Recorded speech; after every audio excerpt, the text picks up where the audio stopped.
All right, this is Dinosaur Brains. This is going to be the pre-show for Wednesday, April 24th, 2019, episode number 4. I And think it's so, 3. oh, okay, episode 3? Yeah, I think it's episode 3. Okay, 3, 4, you know. We're But, all dinosaur right, brains. We don't remember. that's right. So, and during the pre-show, we tell what crazy personal stories. Yeah. I mean, I don't have any this week yet. Yeah, true. It's been a week though, no doubt. Oh. Pat, we got 37 extremely motivated EMT students out there that are probably 15 of them are probably still at headquarters. They have a test tomorrow over airway. Oh, wow. And so the freak out mode is on if you're an EMT student for the DeKalb County Fire Rescue and you're a recruit.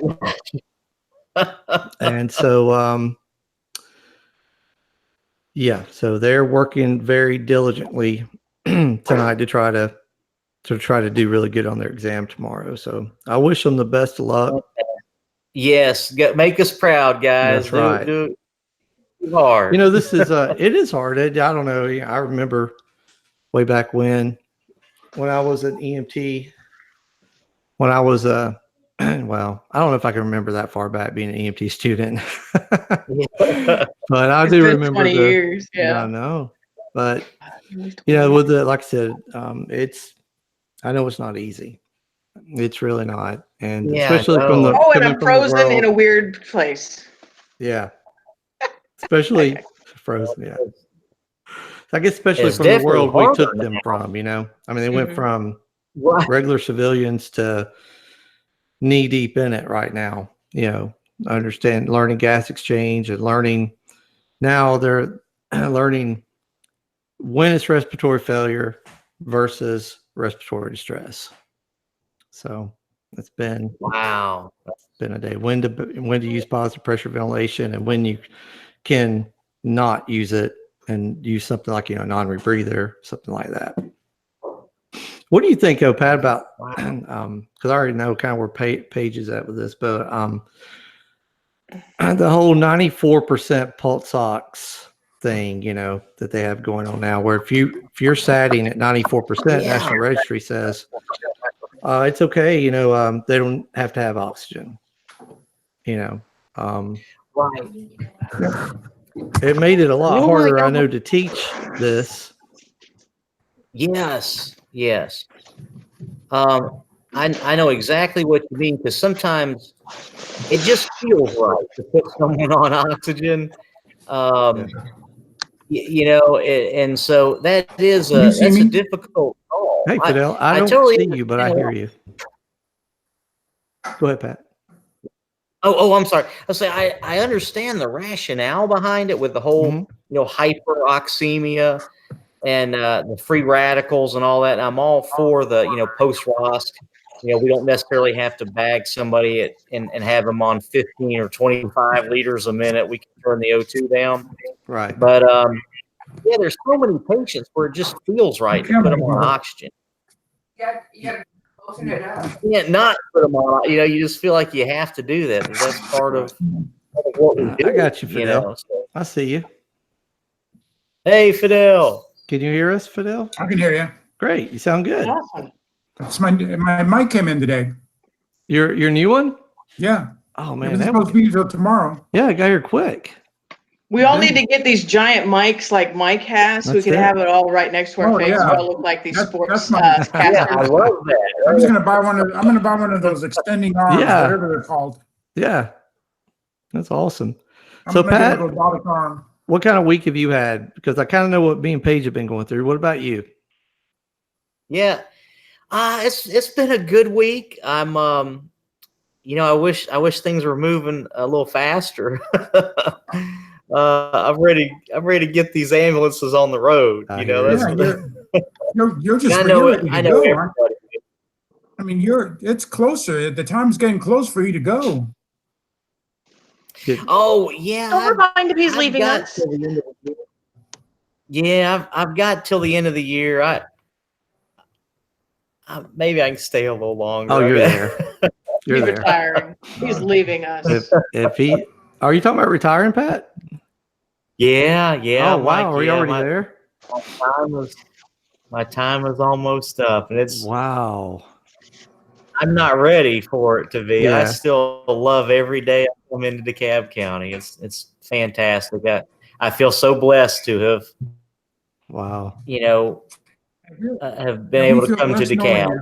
Well, we could always go back to doing Sunday, Monday, Tuesday, 1900 0. Oh, yeah. What was it, 0715, something like that? Oh, the 13 and a half hours. Absolutely. Out of Station 7. Yeah. Absolutely. That was good stuff. So, Fidel, I know that kind of what you've had this week too, but Fidel works really hard in continuing ed. So I see him a lot, but I don't know. I don't always know exactly what he has going on. So what about your week, Fidel? What's it been like? My week has been pretty good. It goes pretty fast when I'm busy. Bill, I don't know if I mentioned this, but Bill and I are working on med research for 2021. Wow. And one of our interesting classes is a med legal class. Awesome. We're just about done. We just had to fine tune it a little bit, but we're going to have a mock jury, a mock trial. That's going to be awesome. I don't want to spill the beans and the whole thing, but we're looking forward to it. That's awesome. That is going to be so interesting. If you could put that together, I mean, that's going to be great. Actually, and some of that information I got from you. Right. I'm thinking we might talk about some of that tonight too, and just throw it out there. Have we not started yet? No. Well, we're doing the pre-show. We got about 2 minutes left, and Gotcha. Before we get started, just kind of doing a little. Computer just went on the brink. Your computer did? My computer's done. Really? I can take it outside and just throw it against the concrete. All right. Wow. Oh, that didn't sound good. Yeah, she's an angry kitty. That's what you're allowed to be angry when you're 16. That's true. Oh, wow. Yeah. That's true. That is true. Well, like I said, So, Paige been attached at the hip this week. Paige has been the primary instructor for the airway management. God, I hope they all pass. They all need to pass. God, I don't even know if I'm going to sleep tonight trying to not worry that they're going to pass. I think is also pretty cool because I don't think the students, they don't get that view. They think, oh, they're already done. They're already passed and, and all that. And it's true. I mean, we're not going anywhere, but we do take satisfaction in the work that we do. Yes, we do. Whether we're out on the street doing what we do there or whether we're in training, it's nice to look back on the work that you've done and see some benefit of it. Mm-hmm. And so, we really do want our students to do well. It's the passion that drives us. And Paige said something real interesting too, a couple weeks ago. She was telling me, our names go on these people's career. I mean, they're going to continue. They're going to go, hopefully move through the ranks, maybe become paramedics one day. And you're going to say, who's your EMT instructor? And it's going to be me and Paige. And so we're going to always be attached to their career. Mm-hmm. And so we want to turn out a product that's quality. When they hear our name, I really want people to say that, oh man, we've heard of them. They're great. I've seen their students. Their students know what's going on. Their students are very well educated, and that's what the goal is. And so Fidel knows they're testing tomorrow as well. So we wish all our students best of luck in studying tonight. Yes. Look forward to seeing a bunch of good grades tomorrow. Me too. Me too as well. Me 3, especially me, because I'm the one who taught them all of this over the last 4 or 5 days. I'm actually not doing my own final because there's no way I can focus on taking my final until tomorrow night when they're done. Right. There's just no way I could do it. Yeah. I'm sure they're going to do great. Hopes are strong. They better. Yeah, because that's the other part. Our EMT school is a little different. Okay, violence, a little violence. I'm just kidding. Just kidding. But but I'm looking. Yeah. So also to their families out there too. This is when it starts getting hard. This is when they start getting stressed. This is when they need to be studying more. And of course, it's beautiful outside. There's baseball games that kids play. There's functions and family events. And, I'm sure their families, hopefully they understand that, yes, they are on a 5-day work week, but their work day doesn't end at 3:30. It shouldn't be ending at 3:30. They're of course, a little break in between, but they need to be studying every single night. And the other stressful part that they have is, this is not a tech school for them. Their job and career depend on them to do well. Yes. If they don't do well, they don't have a job, and that's a lot more stress. That's a lot more stress than saying, well, I'll just retake that class. There is no retake for this group. They have to perform and they have to pass. If they don't, then there's no start over. So it adds a whole different element to them. All right, it's 7:03. Let's get this thing officially started. Welcome to Dino-Brains for April 24th, 2019, episode number 3. Exciting. It's exciting, very exciting. I'm glad to have everybody here tonight. Thank you. Want to open the floor tonight, and Fidel had mentioned it earlier about our EMS research 2020 at DeKalb Fire Rescue is going to be focus on legal and I guess specifically a lot about patient refusals and especially those high risk refusals against medical advice. And I, at least I know from myself, Paige, Fidel, when we went to Mamsie's, and then when we went to Savannah also, there was a class there that focused on the legal aspects of our job. But and it did, but to me, it's just in that setting, it just wasn't enough. It wasn't enough of information that I think that, and of course they're there and they did a great job, by the way. Nick, oh man, I forgot Nick's last name for Cobb County Fire. He's a captain there, and another attorney, I think works at Grady. I put this class on, and they did a wonderful job, but it's just not long enough. And I know that when I think about patient refusals, I will always remember the David Rosenbaum case. Happened in 1980s, early 90s, I think. A Washington Times reporter was assaulted. He was mugged and after he had dinner, went on a jog, and had went out and was mugged. And so the call comes out as just a regular person down. And so the first fire engine gets there, and they start trying to figure out what's going on. And mind you, it was in the late evening hours, and it was very cold outside. And a whole just cascading of terrible events occur.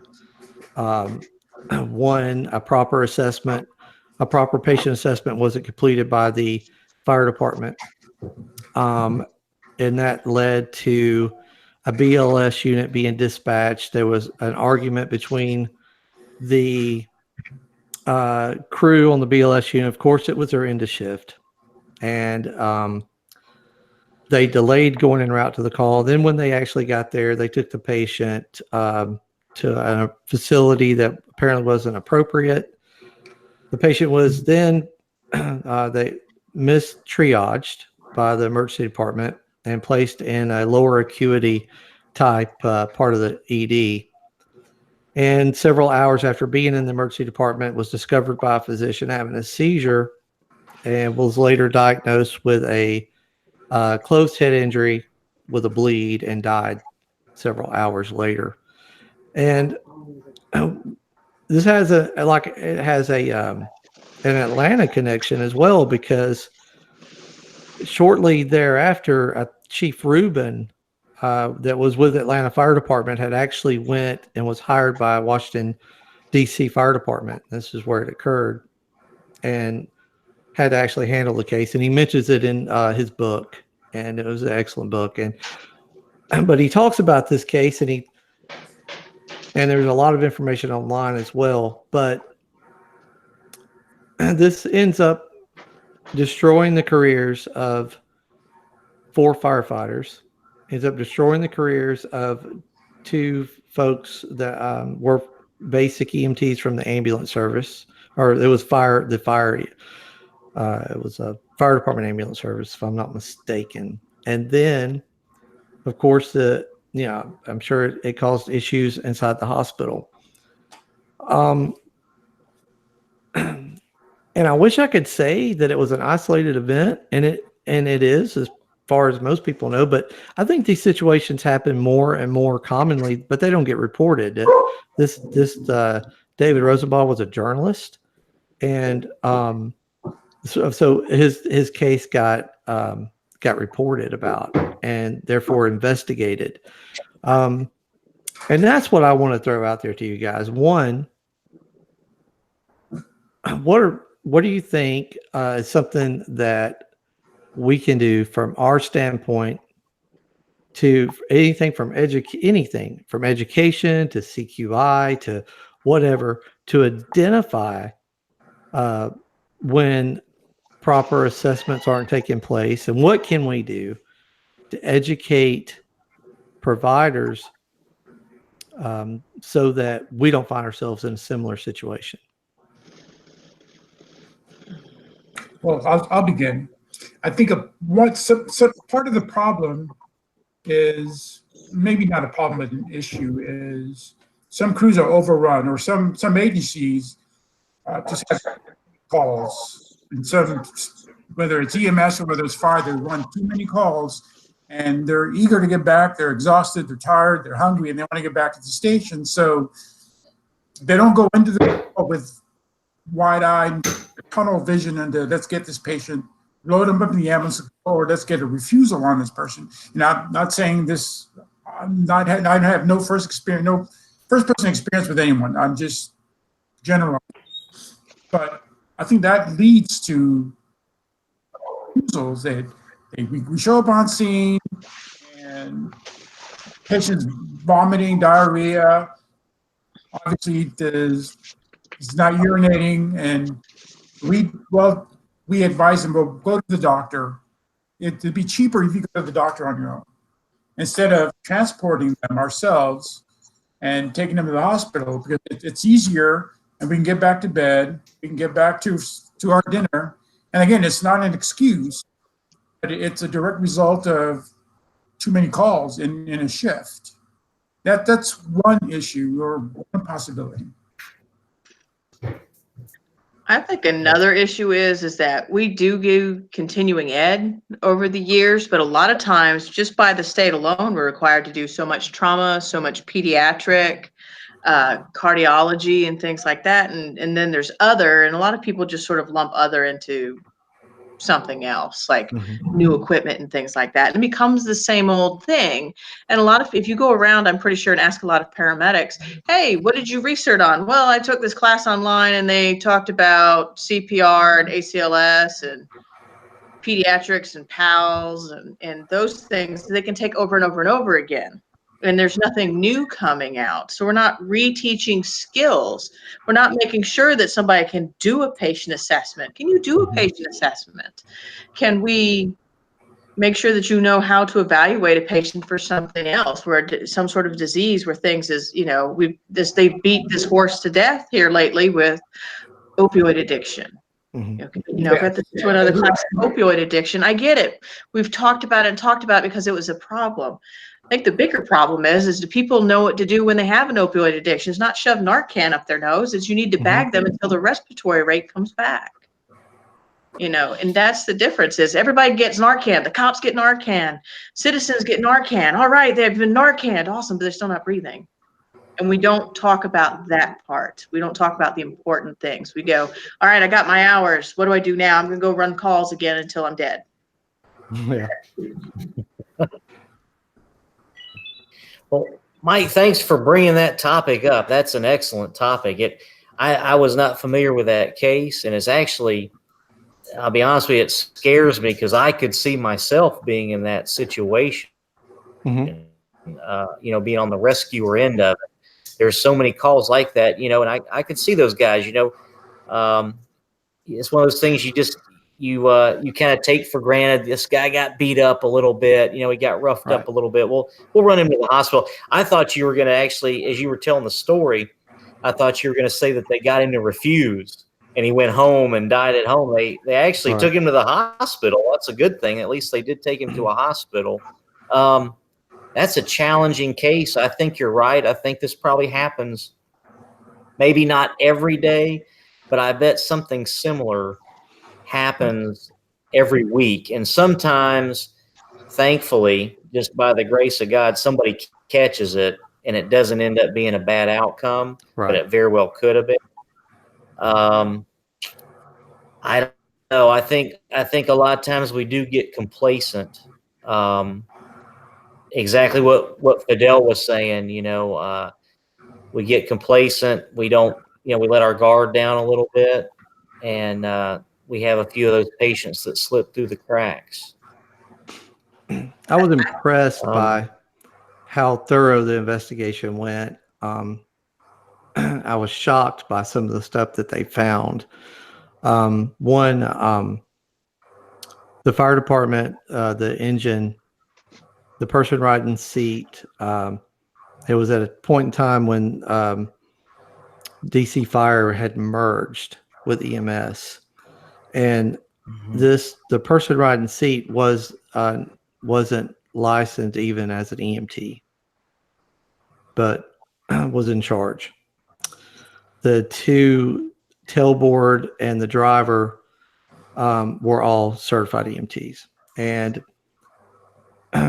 no patient care report was completed on the fire side.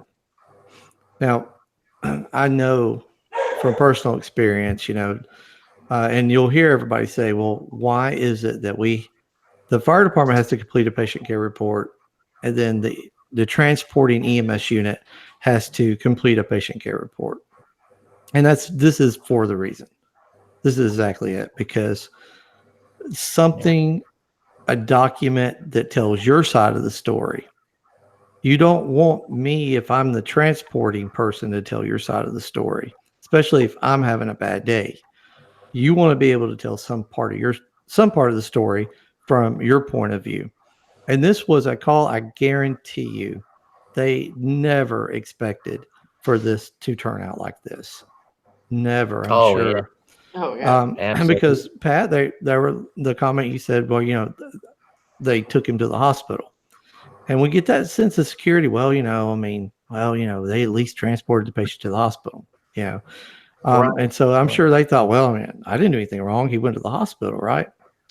But the assessment that they provided, not only did they not complete a patient care report, but they interviewed the neighbors that happened to be watching the event go down.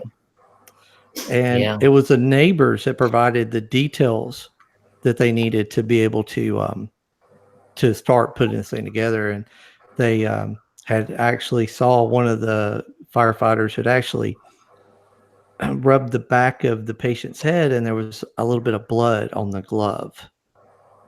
And that ended up being a point of controversy, as well as the patient was they didn't no vital signs, no blood pressure, no pulse, no respiratory rate, but they did check the pupils, and the pupils were actually I can't remember, they were irregular, and one of the firefighters had mentioned that his pupils are irregular, but it was mentioned, but no one on the team picked up on it. But the neighbors heard it.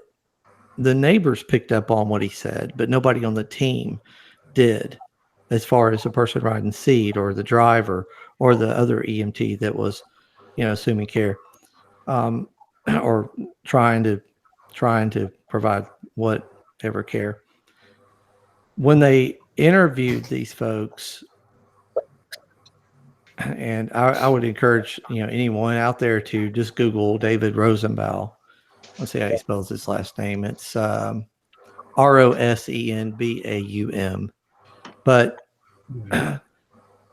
when they interviewed and they started, of course, here we go. So anytime you have an investigation like this, your SOGs get pulled.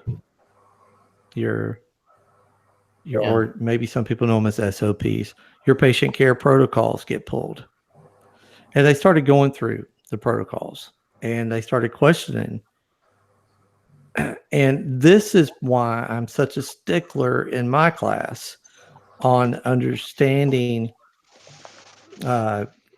when especially in airway, when we have respiratory failure, when we don't, those big things. But these guys, they were asked, well, you put him on oxygen. Why did you do that? Oh, it makes people feel better. They couldn't even give a medical reason for the things they were doing. They just completely butchered this thing up. And I am armchair quarterbacking, but I'm not throwing blame. Understand this, because I don't know about what kind of program these guys came out of. I don't know anything about them. But what I do think is important, that if you're an EMT, if you're a paramedic, if you're 4 of the cardiac technicians left in the state, if you're an EMT advanced, you need to know the protocols, and you need to know why you're doing the protocol. I think that's a start. I think you need to know the simplicity of our job. The simplicity. Why are we putting this patient on oxygen? What does that oxygen do? If we're starting an IV, why? What are we doing? What is that doing? And being able to explain these things and using terminology that's appropriate. And never false document. These guys came back to the station. They didn't do a patient care report. So you know what happened? Next shift, their car 7's calling, hey, where's the patient care report at? Because this was hitting the fan. And so they went back in the log book and their station log book and documented it. It wasn't the brightest. They used a different color ink. It was very obvious that they tried to write in between the lines to show that they had actually documented this call. And we've heard this before, right? About the station logbook. Can it be pulled? Absolutely. If you write something in a logbook at your station, and it's good, I don't have a problem with it. But if you write it in there and it has something to do with your agency, your logbook is going to be taken. They're going to investigate that. That's the sort of things I'm thinking that we need to have a legal class. Is we need that information. What happens when you have multiple agencies investigating something that's went bad?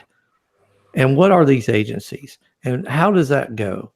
When an investigation starts, because I know I've seen our internal affairs department come out a couple of times, Pat, Fidel, Paige, I'm sure y'all have too. And everybody in that station you feel attached to. It's a brotherhood. And you feel like you would, it's your own little world inside that station. But they're trained to break up that little world. And they're trained to get the facts. And they're going to get the facts. And so that sort of thing. And Paige, you'd mentioned earlier, integrity. Yeah. Integrity. Doing the right thing all the time, even when no one's watching. Giving a truthful report. knowing when to say, hey guys, this is inappropriate. We can't do this. We can't do this. I know it's probably never going to be checked into. We're probably never going to be called out on it, but whatever it is, in that situation, we got to stop this. We got to do something different. Those sort of things is what I would like to see taught in a class, and in real world situations like this one. Real world situations. One person died, and 5 careers ended, and a family lost someone they loved very much. And this family was great. They met with Chief Rubin, and this was going to court and was going to be settled for millions. And the family said, you know what? Promise us that you'll fix this so this never happens again, and we won't ask you for a dime. And that was awesome. That is amazing. If I can add, yeah. Also, in the fire logbook, if I recall, they had wrote drunk person. They did. They wrote drunk person, and the police didn't know it was a crime until an hour or two later. They had to return to the scene and to conduct a crime investigation. That is accurate information. That is exactly correct. The police department was on the scene originally, but the police officer never exited his vehicle. And basically, I don't know what kind of report they did, but it wasn't a criminal report. Yeah. And I'm wondering, Mike. Go ahead. Oh, you go ahead, Fidel. You're good. Go ahead. No, you go. Oh, okay. I was just going to say, one of the hardest things I have about this story is, of course, and again, I'm not trying to armchair quarterback it either, but just something that I'm having a problem with is because I want to be on the side of the fire department. Sure, everybody does. I relate to, and I can put myself kind of in their shoes, and I could see that happening. I'm almost wondering, like, even if the bare minimum, they took this man to the hospital, and it seems like the hospital somehow dropped the ball on this too. That's what I keep coming back to is that even if they came in and said, hey, this guy, we found him on the road, he was drunk, he's got a little bit of blood on the back of his head, as a clinician, you have to think, let's look at this guy pretty close. Maybe he is just drunk, but he fell and hit his head. Yeah. And so, we have GCS of less than 14. Okay. I want to say it was 9 or 10. Yeah, I believe 9. Oh, wow. Okay, because I was wondering that, like, when they came to the hospital, was he alert enough to say, this is what happened to me? I don't know. Well, we had talked about I think in like one of the first shows we did about paramedics moving towards a degree and all that. But think about it. In this case, and I know this doesn't speak for the whole EMS field, and I'm not trying to say that it does. All I'm saying is I guarantee you that this sort of thing happens more than it gets reported. Oh yeah. I guarantee you it does. And we all know that because we've all been there. We've all been in similar situations. But there was, so 2 patient assessments should have been completed. One from the fire department, from the first arriving fire unit. And then if I'm on a transport unit, there's your second one. And now here we go into the hospital. Now I talked about a cascading events of just a terrible situation. We've all seen the emergency departments on a really good busy night. So 2 opportunities for a thorough, a good patient assessment. I mean, as EMTs at the basic level, we can do a great patient assessment. Now, you can't treat everything, but you can pick up on a lot of stuff. And there was 2 opportunities for an assessment to be completed.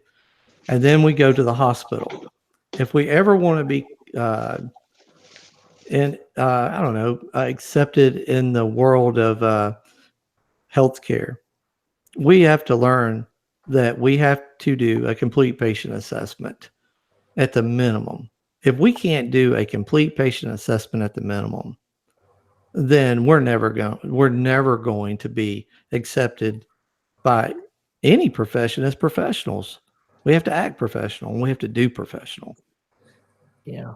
Yeah. We'll always be considered as ambulance drivers. Absolutely. In that situation, absolutely. If any of you guys had any personal experiences with high risk AMA refusals or anything similar. High risk refusal. No, but I'll think about it, but I do want to add something. Sure. Not risk. Patient refusals, more than 50%. Patient refusals account for more than 50% of all lawsuits, EMS lawsuits. 50% of them are patient refusals. So that is money that's going to attorneys and other parties that could be going to equipment or wages. Absolutely. And that's all because complacency. Absolutely. I was talking to several of the students when they came through with me and Paige today. We were doing airway checkoffs. And I was telling some of those guys, I was like, this right here, I remember I had a medical director that used to say that once the oral airway is in place, the airway emergency is over. A little piece of plastic. But I told them today, I said, this is the number one thing when we're talking about pre-hospital care lawsuits. Hypoxia, if I'm not mistaken, is one of the leading drivers of those lawsuits. And a lot of that is because you work in with a paramedic and your paramedic is out there. So you feel like the paramedic is in charge, and we are. We're responsible for all of this, but we're a team. And what ends up happening is something happens where the paramedic's trying to intubate, and you're looking and you're looking and you're looking, and you can't see the cords. You can't see the cords. Now we're into pride mode. We don't want to. We want to look good when we go in that ER, man. I want the ET tube, and I'm a big proponent of ET tubes. I am. I always will be. But they get in there, and the patient starts becoming hypoxic. Now, I told them today. I said, all of you have now been trained on how to understand the signs and symptoms of hypoxia. All of you know this information now. So when something happens and someone is causing a patient to become hypoxic, you have to speak up, because now you have this training. You have an obligation to the patient, to the rest of your team, to say, Mr. Paramedic or Miss Paramedic, you need to back out. This patient is becoming hypoxic. We need to ventilate this patient. Because everybody is subject to this. They're subject to having bad things happen because you didn't speak up. Yeah, we all need to be advocates for a patient, and we need to educate at the basic level. I know that I had a personal experience one time. I'll share with you guys. I had an extremely high risk AMA refusal, and it is one of those calls where you go into it and you don't realize at the time, honestly, it could be high risk, but you don't realize how high risk it is until the call's over and people are asking you to write incident reports. I had a gentleman one time who reportedly overdosed on morphine pills. He was an older gentleman in his middle 50s. And it happened early in my career as a paramedic. And I still remember it to this day. And we get called out to the house. There's a family. He has a son, a daughter there, and a couple other people. And so we go in and, I introduce myself. I tell him who I am. I said, look, your family's concerned about you. They feel like that you may have taken too much of this medicine. We'd like to take you to the hospital and get you evaluated. He goes, no, I didn't take it at all. And I said, okay. I said, well, I have a bottle here and it's empty. He goes, yeah, as soon as I got that bottle, I flushed it down the toilet. I don't take that stuff. Okay. So, and he was very compelling, extremely compelling. Sure. It sounds like it. Yeah. He was. And so I go through this, and he was very nice. I said, well, do you mind if I take your vital signs? Nope, go ahead. That's fine. I check his blood pressure, normal, pulse, normal. Everything's normal. I'm like, okay. And I'm like, well, sir, we really would like to take you. I'm not going. I didn't do anything. They're the ones with the problem, not me. I'm good to go. I'm like, okay. So I called the police department. I said, well, I'm going to get a witness. I'm a young medic. Sure. Felt like the thing to do. So I called the police department. So it's a small community. Sheriff's Department is the primary law enforcement agency. And they come out and they're like, okay. They tried to talk to the guy and he wasn't going to go. So I said, well, I remember in school, so I should probably call medical control. So I'll call medical control. I speak to a doc who's not into it at all. I'm like, look, we got a guy here, reported overdose on this medicine, which was a narcotic, and he's taken reportedly this much. The pill bottle's empty. He doesn't want to go to the hospital. He's alert and oriented times 3, stable vital signs. How do you want us to proceed? I don't care. That's what he said. If he doesn't want to go, don't make him. Okay, doc, I appreciate your time. Hangs up. Bam. So at this point, I've covered all my bases. I feel like I've gotten that, and that. Family is furious. They are furious. They don't understand why I just can't pick this guy up and take him. And I explained to them, I can't do it. Now, I did explain to them, look, if he becomes unconscious, then, it's a whole different ballgame. And the family's like, we're not sitting out. The blood is on your hands. We're leaving. Blah, blah, blah. It was a mess. Well, guess what? Oh, wow. The guy died. So he either took that then or he took it after I left because his mental status was great the whole time. He may have hid the pills. I don't know. But he died. And so guess what? Yeah. Here we go. Luckily for me, I documented it perfectly. I took time to jump through the bases. I was on that scene for over an hour. And, it was and I got lucky. Let's just be honest. I was new. What if I had been in the 14th year of my career and it was 2 a.m. and I was having a bad day? I don't know what would have happened, but I wasn't then. And I was doing it right. Yeah. Now I try to always do it right, but I'm just saying, what if? There's a lot of what ifs. But that happened to me, and I'm thankful to this day that I did it right.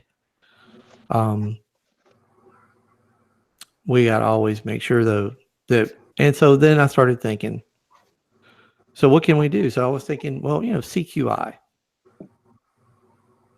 But then that process is extremely difficult because all you're getting is what you're told in a patient care report. Right. Yeah, Mike, thanks for sharing that story. I mean, you did everything right. I mean, that's one of those things that there was nothing you did. You did a fantastic job, and just thanks for sharing that. That's a hard story to share. Yeah. I mean, I remember. I felt like I did everything right too, and I never had a bit of remorse on that call. I hate it for that person, but I knew I had done everything to my ability to get this guy to go. Right. I was just thankful. I was extremely thankful that I did do it right. Exactly. And you did everything by the book.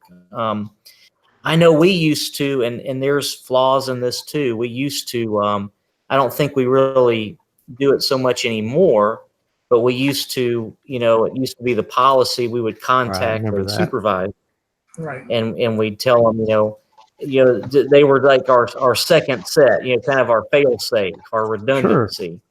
Sure. We were telling them, about this situation. And I think that is a good thing, but there are flaws in that because, and you guys have been on the supervisor end, serving as in a supervisory role.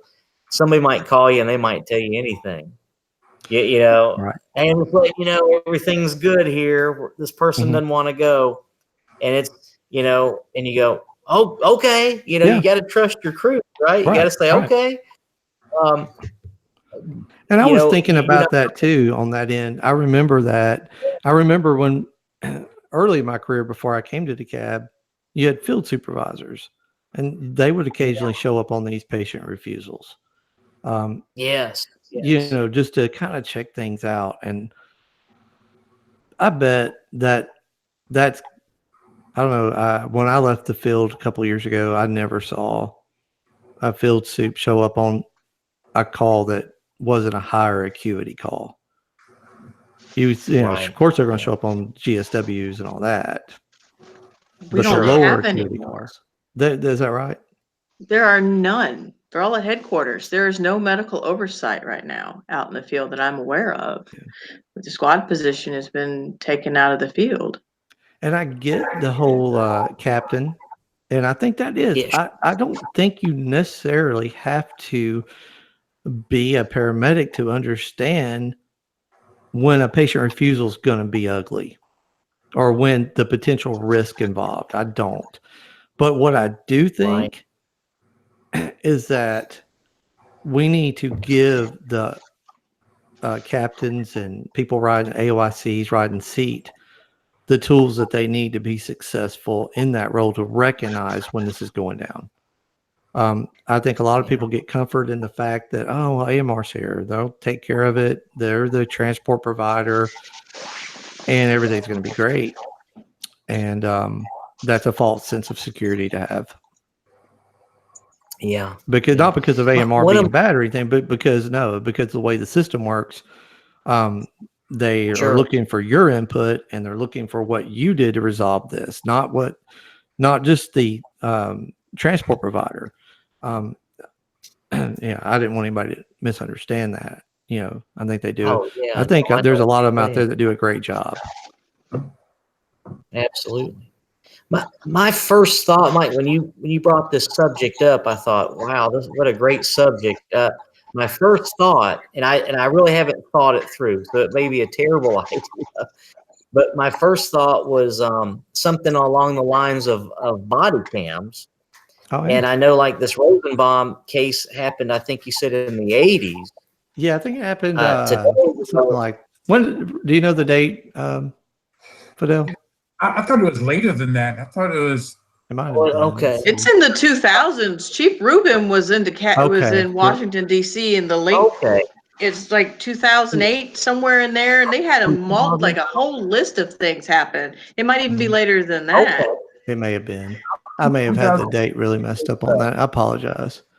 No, that's 2006. I was okay. 2006.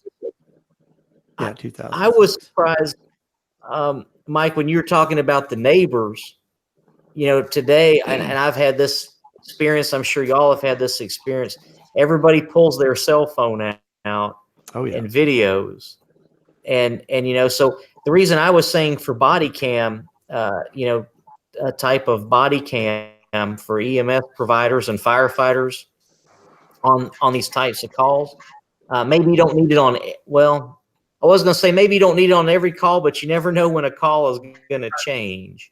Right. And the way technology is, I mean, we're wearing helmet cams to fires, and so it almost makes sense to. I know there might be some issues with HIPAA that we'd have to figure out, but you better believe if we're on a call and things aren't going well, a lot of times there's going to be a family member or the patient themselves or a bystander that's filming us. They're filming us.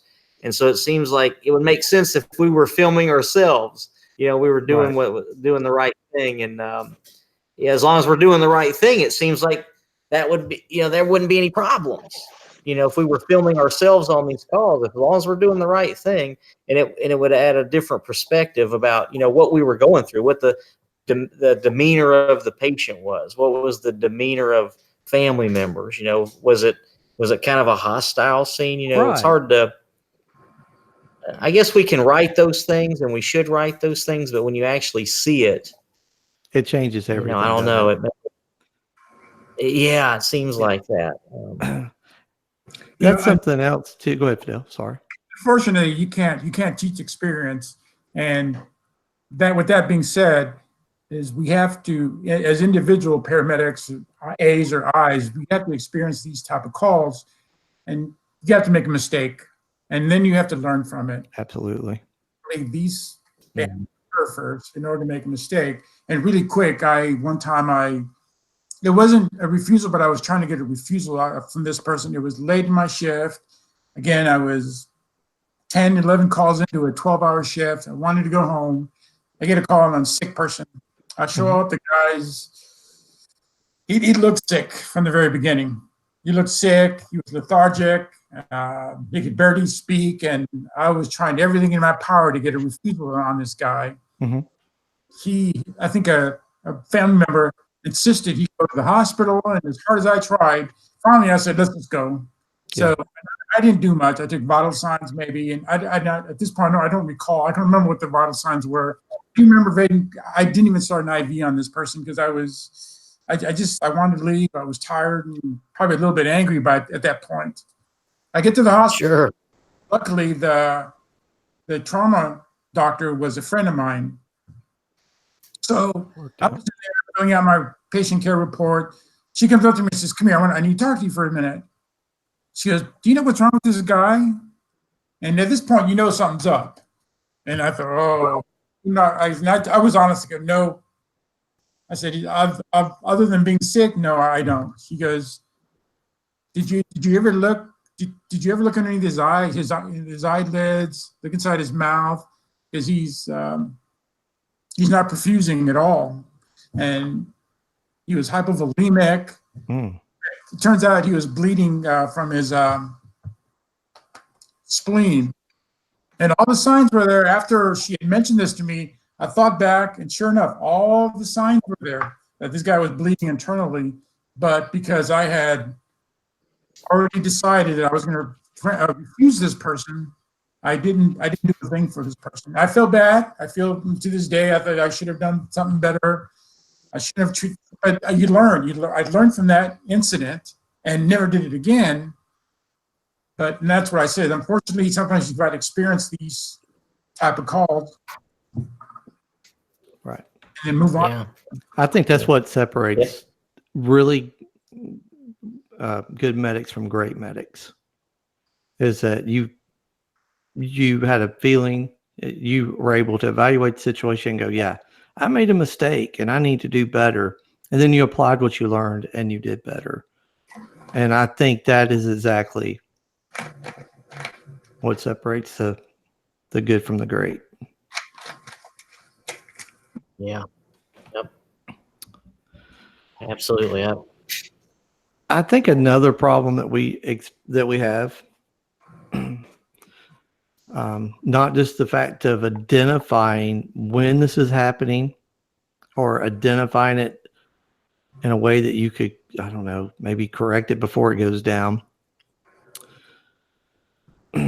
But our industry is just really bad on having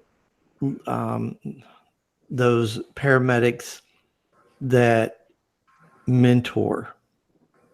I was just thinking that. I remember when I came into as a EMT, there was a medic that I used to work with that worked for Gwinnett Fire and worked for Metro as an ambulance service. We worked downtown, and his name was Ron Kinney, and I loved everything that he did. He could just walk in the room and the family would just, just ooh and ah. I mean, he would sit Indian style with the old metal clipboard. He would sit in there and he would get that history and find out what was going on with that patient. And just, I mean, what an excellent bedside manner, and just really involved. It was somebody who set an example for me, and I know it made me a better paramedic and better clinician. We're missing that. I mean, we really are, because he'd been doing this forever. And there were several people like him that had been doing it forever that I looked up to. It's hard to find anybody who's been doing it longer than 5 years now in the job, much less forever. In EMS, that as a supervisor, we had 2 supervisors per one per. We had 2 a day. We worked 12-hour shifts. Supervisor on each shift we were designated so many people that we had to mentor. Mm-hmm. And I don't see that anymore. Right. And then there was Pat Miller, who used to work out there. Man, wow.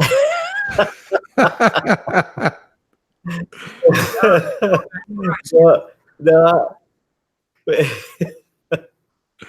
I don't know. I could tell you some of the mistakes I made out there, but the show's not that long, so it would take us a week worth of show for me to tell you about all the mistakes I made. No, Pat. I worked with Pat. Pat's smooth, man. Smooth medic. No. That was awesome. He taught me a lot. Bill Willard said that when he worked in supply, Pat, when he first broke his foot, and they said, okay, we're glad to have you fix the narcotics. You are the narcotics person. You stay on top of it. And he's like, okay, I will. So he said he had a list of paramedics who gave out morphine, and Pat, you were the #1 paramedic to administer morphine. And I was right behind you at #2. We gave more morphine than any unit in DeKalb County. Oh, that's great. Yeah. We just trying to make folks happy. You know? Yeah, I was the opposite. Cut off from me in order for me to give you morphine. What's that? You had to have a limb nearly cut off.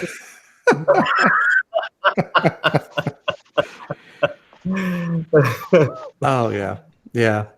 Until you get some places giving morphine is you're like, oh, if I give this morphine, man, I'm gonna have to do this, and this, and then I gotta get it replenished and blah blah blah. Oh yeah. I think the problem is we demonized morphine. Oh my God, if you give it to them, they're going to drop their blood pressure. Amen. That's true. They're really not. Like, you can literally give most people morphine and it's not going to do anything to their blood pressure. And we demonized it in paramedic school. All you heard was, it's going to drop their blood pressure and you got to be ready to give them fluids to bring it up. And then the hundreds and hundreds of times I've ever given, especially in hospital settings, like, here you go. Here's 4 morphine. Have a great day. And walk out of the room, and they're not on a monitor. They're not on oxygen. They're not on pulse ox half the time. Right. Even though they should be. And nurses do it too. And it's like, you go back in there 20 minutes later to check on them, and their blood pressure is the exact same. Yeah. It's got a 25-minute action. You know, it takes 25 minutes for it to meet full potential. We're not going to bottom out their pressure in an ambulance transport. No. We demonize giving people pain medicine. And it's been demonized for a long time too. Yeah. Oh my God, you can't give it. Now we're talking about fentanyl, which doesn't have that problem. We demonize pain medication. We're going to give ketamine, which has quite a few side effects that can happen if you do that wrong. And we've demonized it, and the first person who screws it up royally is going to get it yanked from us. Yeah, I know. You know, they hate ketamine. They hate fentanyl because it's so user friendly. I mean, in some cases, but you know what I mean. They're waiting to start demonizing that. I'm sure they're trying to do research now. The pain management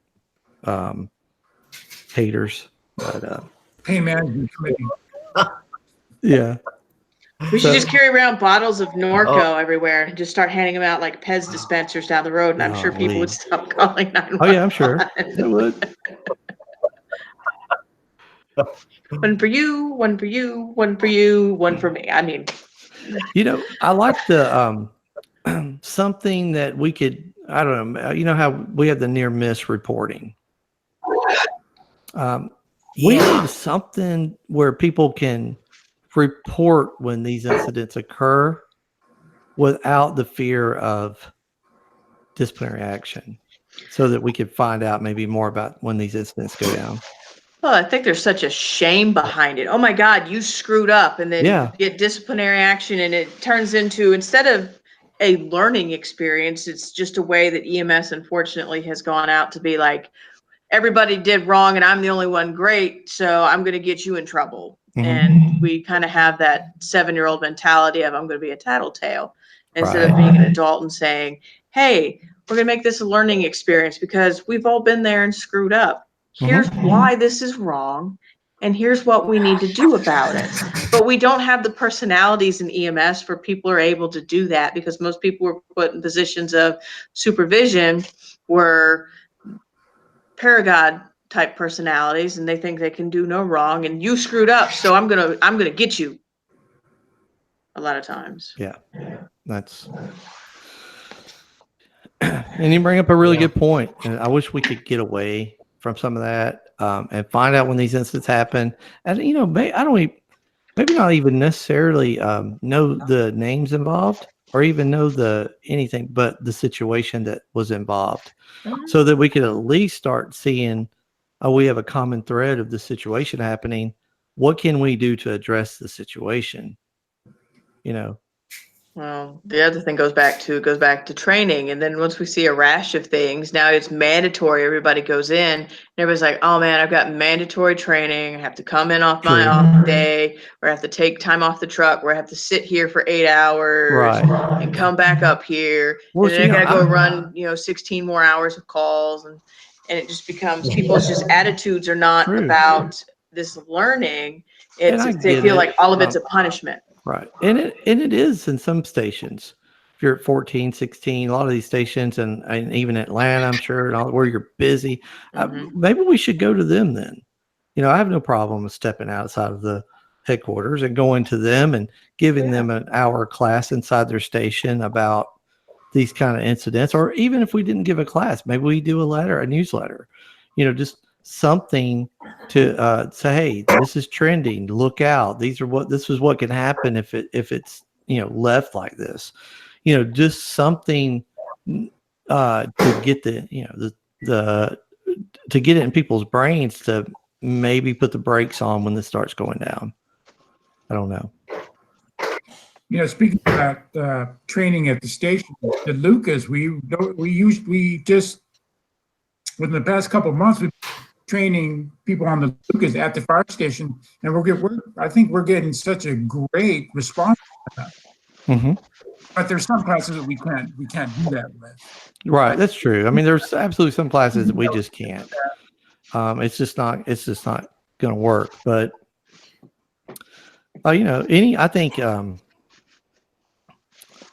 you change a couple of people's behaviors out there from whatever, a newsletter or a video or something, then sometimes that's better than even doing a whole big rollout of a class. People start noticing how this person's acting, and they want to be like that. I don't have the answers for sure. Absolutely. That's why I knew it was going to be a great topic for all of us, because it's so deep. It is so deep, There's no good answer. There isn't. And I'm honest, there is no good answer. But I think that we need to start looking for something in this to pass on. Pat, before you pass on to the retirement world, and we're telling stories about you, something, to pass on to folks, to say, hey, just because somebody's got to deal with it one day.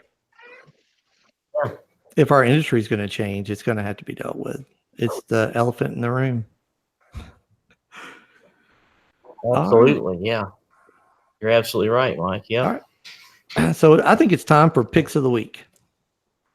Fidel, you want to lead us off with the picks of the week? The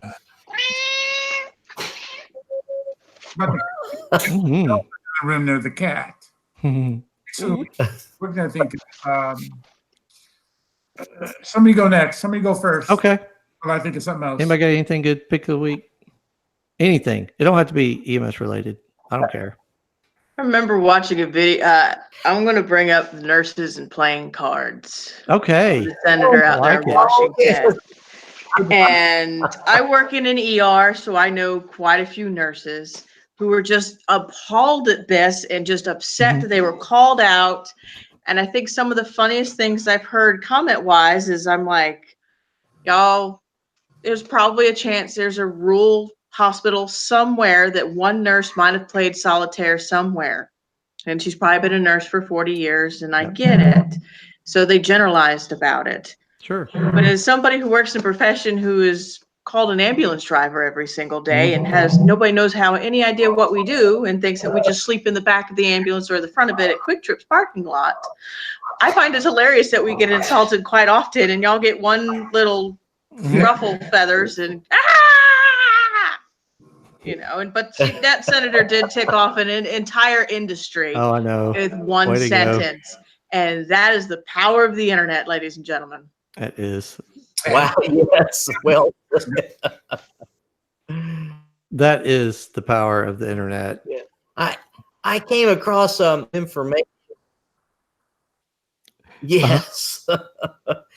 I was just going to say for pick of the week, this is just something I know you guys will be really interested in as instructors. And you probably already knew this. But I just came across this.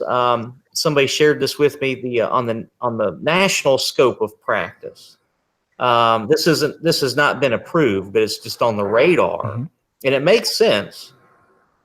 But there's some interest that's proposal that's been put out to allow EMTIs and advanced EMTs to administer IV or IO epinephrine in a cardiac arrest. Wow.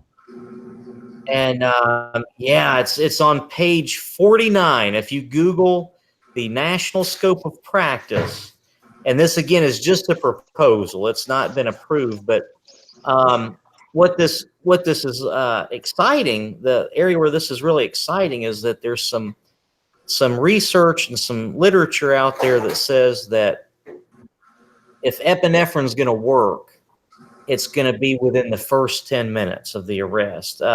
When you get beyond that 10-minute mark, they pretty much, there's no neurological survival. You might have that person that gets ROSC beyond the 10-minute mark, but they don't survive that cardiac arrest. And so, that's something is exciting, especially for rural areas where they may not have a lot of advanced life support, or advanced life support may not be around the corner. If you could get EMTIs and advanced EMTs in those areas, and because you think about it, they can give D50, right? And that's a lot more dangerous than epi. And this is a cardiac arrest, so the person is clinically dead. You don't have a pulse. It doesn't matter what rhythm they're in. We're always going to give epi every 3 to 5 minutes. So something that's interesting. It's just on the radar of the national scope of practice, and that may be something that happens in Georgia in a few years. I don't know. It just amazes me. It's taken them this long to go, well, we give epi to every rhythm that's pulseless. Why don't we just let them give it? I mean, exactly. Right. Why is it taking 30 years of epinephrine at 1 milligram it's probably not, it's 25 years of epi 1 milligram every 3 to 5 minutes in ACLS for them to go, why can't we have them give that? They can give an EpiPen. They're going to give epi to a live person. Why can't they give it to a dead one? Exactly. Exactly. Yeah. Even if we tell them to give an EpiPen to a dead person, it's still more than nothing. Right. It makes sense. It really makes sense. It does make sense, and I have debated this too. That and what about EMTs at the basic level being able to put in a combi tube? Oh, sure. Yeah. Absolutely. I know that that hasn't went over well, and I don't know why. I mean, Yeah. I've had some people disagree with me on it, but I have 50-50 split. I know I can. My idea is that I get it. We make them learn airway management, and they should be allowed to do it. The other part of it is that we need them to advance DMT to do more. So if we let them do everything at basic, why would they move up that one level to AEMT so we could have a higher advanced level provider if we could let them put in just one more thing? Because people go, they can put in an airway and it's all great, but in reality, they need to master the skills of hypoxia that we've talked about and bagging someone and using that skill before they go, well, maybe I should put something into their airway. Yeah, that's a good point. I mean, before long, I mean, we'll be, well, why can't they do this, this, and this? The next thing you know, we'll be turning out paramedics, you know, with associate's degrees. Yeah, exactly. Case. I love what Mike said earlier about using the OPA. Yeah. My humble opinion, we don't use OPAs enough. We don't. I just read that Dr. Fowler, Dr. Ray Fowler, he used to be in the Atlanta area. I think I loved him. With Grady and with Douglas County Fire Rescue. Yeah. But I'm not sure where he's at now. But he wrote an article in 2015. I just came across it. I think it was in Gems magazine. It was a really great article, and it was specifically about airway management in cardiac arrest. And believe it or not, this one study, the highest number of ROSC and the highest percentage of people walking out of the hospital neurologically intact was not with an ET tube and not with a supraglottic air, but with BVM ventilation only. And so they put an OPA in and bagged somebody, and they had more people walk out of the hospital from cardiac arrest than with an ET tube in a supraglottic air or a supraglottic airway. So wasn't there a study where they put somebody on a non-rebreather at 15 liters and they did just chest compressions with that, and they had some success with it over BVM? They did. That was in Arizona, and they were doing what they call passive ventilation. Yeah, that's it. And they would, exactly what you said, they would put them on a non-rebreather at 15 liters a minute. No, just very basic airway management. They might have put an OPA in, and then they did. I think they did their protocol was they did like 2 minutes of just chest compressions, and then they progressed to basic airway management, and then maybe on to advanced airway management. But you're right. They called it something like CCPR. It was cerebral cardiopulmonary resuscitation. Wow. Yeah. Yeah, CCPR. That's really interesting. You mentioned Dr. Fowler. What a passionate physician. I mean, I remember many times going into Parkway Medical Center in Douglasville. I miss that building. I do too. And so I remember I would dread it sometimes because I'd be like, oh man, I hope Dr. Fowler's not on today. You would go in there, man. And if you didn't do everything right, he would be pulling you to the side and he would ask you 1,000 questions. And a lot of it was patient assessment questions. And now I miss that because when's the last time a physician actually pulled a paramedic to the side and said, "What's up?" I think Dr. Washington at the cab was the last one I'd done with, and that's probably been 9 years. Wow. Yeah, Dr. Fowler did. He used to do the ACLS tapes. You remember those, Pat? He did he would walk out. He was all with his arms all or something. Yeah, and his wife was in one of them one time too, and they were jogging or something like that. The man loved him. He loved emergency departments, and he loved us. He actually loved EMS, and that's something I give him credit for. I will. Yeah. Fidel, what's your pick? Yep. My pick is it's a previous. We spoke about this previously. Is the paramedic and the bachelor's degree. I think it's super important. We need to be huge proponents of that. Mhm. I've said it before. If we're going to make ourselves, if we want to be professionals and be respected out in the field, we must get a college education. Yes. Yeah, And I see every also- day people releasing their statements about how they feel about it. Oh yeah. You know, I think it's the international. What is it called? I forgot the name of the organization. It's IAFCCP. An International Fire Chiefs something. Yeah, No, not that one. Let me see if I can look it up real quick. They just I saw it on the internet the other day. They released the International Association of Flight and Critical Care Paramedics. Yeah. You know, released their statement and Not CCP. yeah, and they're all for it. You know, they're supporting it wholeheartedly. So it's going to be a hot topic, Fidel. It's coming. I don't think we'll get that bachelor's level first. I think associate is because there's way more programs. There's only 3 or 4 colleges in the country that offer a bachelor's in emergency medical services. I think George Washington University, Eastern or Western Kentucky. I can't remember which one. The University of South Alabama and I believe Arizona State are the only ones that offer a bachelor's degree. And Arizona State has been at the forefront of EMS education since it began. So, Oh wow. yeah, they're one of the founders of the educational program is Arizona State.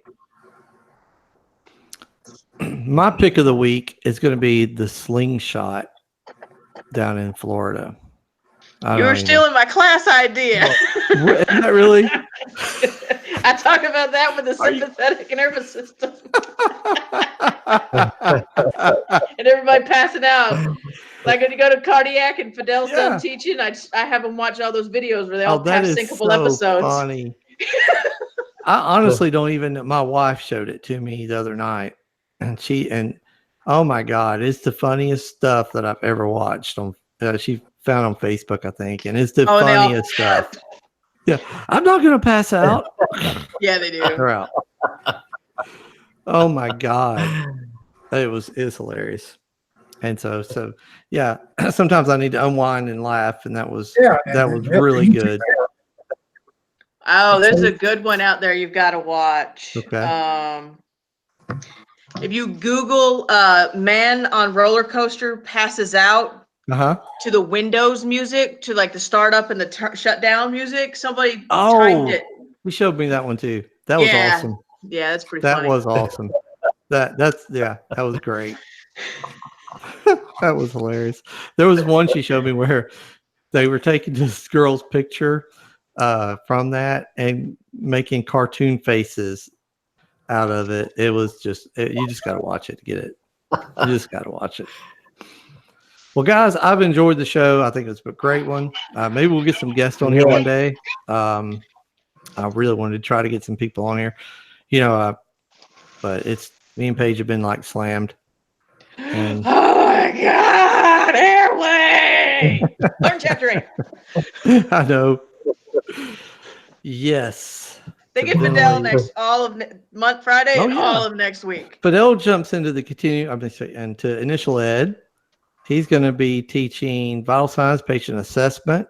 Scene size up. Scene size up. Oh, great. Yeah. He does a great job, man. I'm looking forward to taking a break.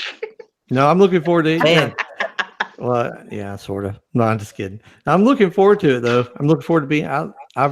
This has been a class to where I finally got my ducks in a row, and I can be in the classroom and listen. And I love it. I like listening to Paige. I do. I start taking it personal, though. I start looking around the room. They better not be sleeping. This is too good to sleep through. Yeah, and then they are. There they are. God. So wake up, class 113. But, we need to pull out the Bone song and make them dance to it next time. That was awesome too, by the way. Paige comes up with this stuff, man. She's like, "Hey, we're gonna play the Bone song." I said, "The what song?" the Bone song. I'm like, okay. And she does, man. And what was disturbing was there was a couple of our students who really knew that song and even had a little dance to it. The Bone song? The Bones, Bones, Bones song. I'll show it to you tomorrow. Oh yeah, Fidel. you got to see it, Fidel. I'm gonna have to look it up. It's based off of like I think a Nick Jonas song, and then somebody sings it about the bones that attach. So that all of them in the class knew what the Nick Jonas song was. So they kind of all knew the beat, and they're after the second time through, they all knew the words. Yeah. Me and Pat were looking for Conway Twitty or something, but Yeah. No, we went with the Jonas Brothers. Guys, I enjoyed it this week, man. I'm looking forward to next week. If you guys know of anybody y'all want to invite, feel free. I think we should just reach out to anyone and anybody, see if we can get. Doesn't matter what the topic, we can come up with the topic. Oh, absolutely. Speaker, I mean, and we can talk. Right, we can talk about whatever we want to talk about. I just love talking about this stuff, the science behind what we do, and the stuff that doesn't get talked about enough is the kind of stuff we talked about tonight.